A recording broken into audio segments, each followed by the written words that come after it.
Hey, let's talk about the importance of a safety culture. More importantly, a healthy health and safety culture. Now, most organizations want their people to be safe. They want everyone to work safe. In short, they want safety to happen. However, for safety to happen, there needs to be some other considerations. Some other driving factors, if you will, need to happen. In fact, the one main driving factor needs to emerge, and we'll talk about that. But let's look at some questions first regarding safety, and you might see why safety culture is the most important factor in having a safe workplace. Now, before we begin, we need to talk about what a safety culture is. And to better understand that, we need to know what a culture is. Now, a culture is the shared attitudes, beliefs, and values of a group. In the workplace, a culture is the shared attitudes, beliefs, and values an organization commits to that influences their practices in pursuing their organizational goals. So considering that definition, a safety culture is the shared attitude and belief that safety must be amongst the highest values that guides an organization, meaning safety should influence every function within an organization whilst in pursuit of its goals. So the first question to consider is why? Why do people want to be safe? Is there a motivating factor? Now, it should be a fairly simple question to answer, really. Nobody wants to get hurt, to suffer pain, permanent disability, or worse. But it isn't that simple. Workers are still taking unnecessary risks when doing their jobs. Now, another question we need to ask is what? What can be done to guide people into working safer? Can it be as simple as having like a how-to guide for doing your job safely or a safe work procedure? Now, organizations will often have safety management systems in place that will contain programs and documents and other material that will provide guidance to workers for them to carry out their duties safely, to perform their tasks safely. However, it isn't always enough. Here's some questions you need to ask yourself. Have I ever cut corners to get the job done quicker?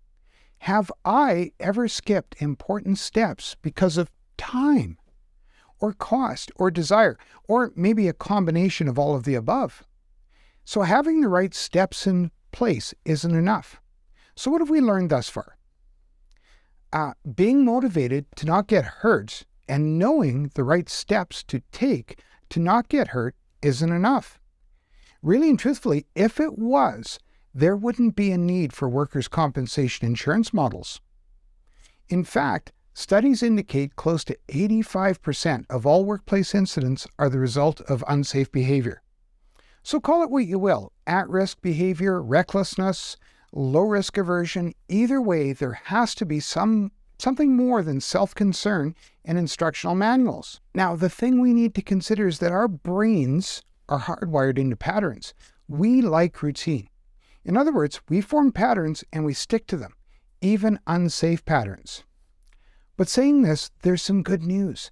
Behaviors can be modified through influence. And this brings me to the final question and an answer. How can workplaces be safer working places? How can employers motivate workers to work safer? How can workers have the desire to work safer? We talked about the why, not wanting to get hurt, and the what, the safety management systems, but what about the how? We need to modify behavior by positively influencing workers, changing their desire, or evoking in them a desire to do safety. If workers have the desire to work safe, the original why becomes moot. And the what becomes more than just a simple set of steps to be followed. It becomes second nature. So rather than trying to push people forward, what we need to do is compel them to follow.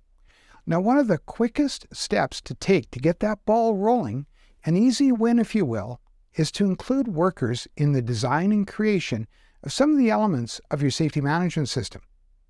You have to remember, authorship leads to ownership, which in turn leads to commitment. If workers feel that they've been involved, the authorship, they'll take ownership of what they've created. And if they take ownership, commitment naturally follows. This principle in It embraces that fundamental right, the right to meaningful participation in the health and safety activities of the workplace. Now, an easy way to get started is to sponsor and promote the Workplace Health and Safety Committee. What I mean by sponsoring it is resourcing it. And by resourcing it, I mean providing time away from work, and a place to meet. And by promoting it, I mean talking about it often, making sure it's mentioned during meetings and other workplace functions. Now, there's more to creating a robust safety culture or healing an unhealthy one. If you're interested in learning how to build an effective and robust safety culture, check the description below this video for more information on the CCSA Safety Leadership Series, how to contact the CCSA, and how to enroll in the next set of workshops.